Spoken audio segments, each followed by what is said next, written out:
Welcome to week one, coming home to yourself. I want to start with a question. When was the last time you truly felt connected to yourself? I mean, not just going through the motions of daily life, or being on autopilot, but actually feeling alive and vibrant and purposeful in your own body, feeling every moment.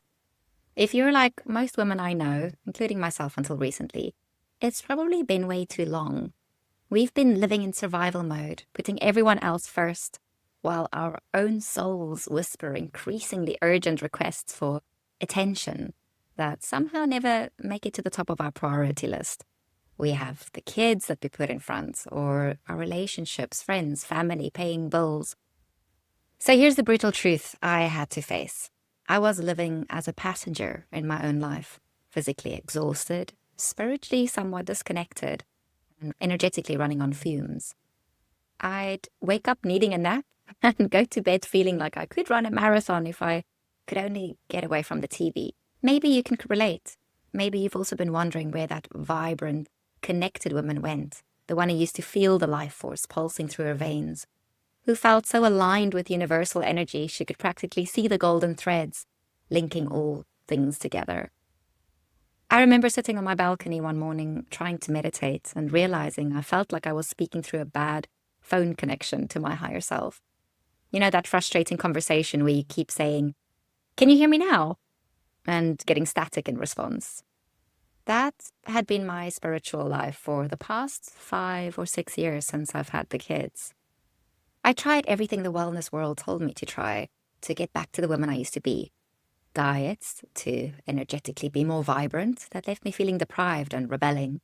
Intense workouts to get my body strong. Goal setting that came from my head instead of my heart and carried the energy of not being enough.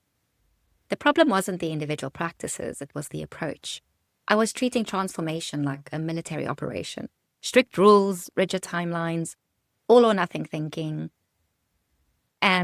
Or the opposite, I would go about it in such a relaxed way and then lose momentum and not have any support to keep going.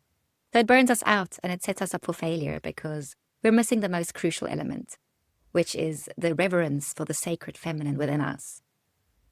Then I discovered something that changed everything. The difference between goals and sacred intentions. Goals come from the mind and often carry energy of lack. We set them because we think we're not enough.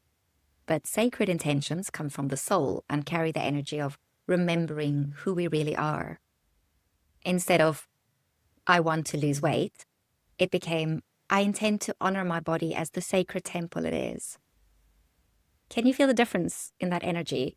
The intention already contains the reverence and love that sustains the practice, while goals contain the judgment that leads to self-sabotage. This is why week one focuses on Gaia energy, the Earth Mother, who knows everything about creating strong foundations through patience and consistency, and deep love for the process itself.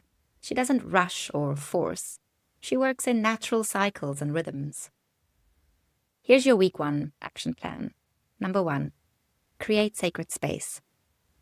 Designate a corner of your home, even just a drawer or a shelf, as holy.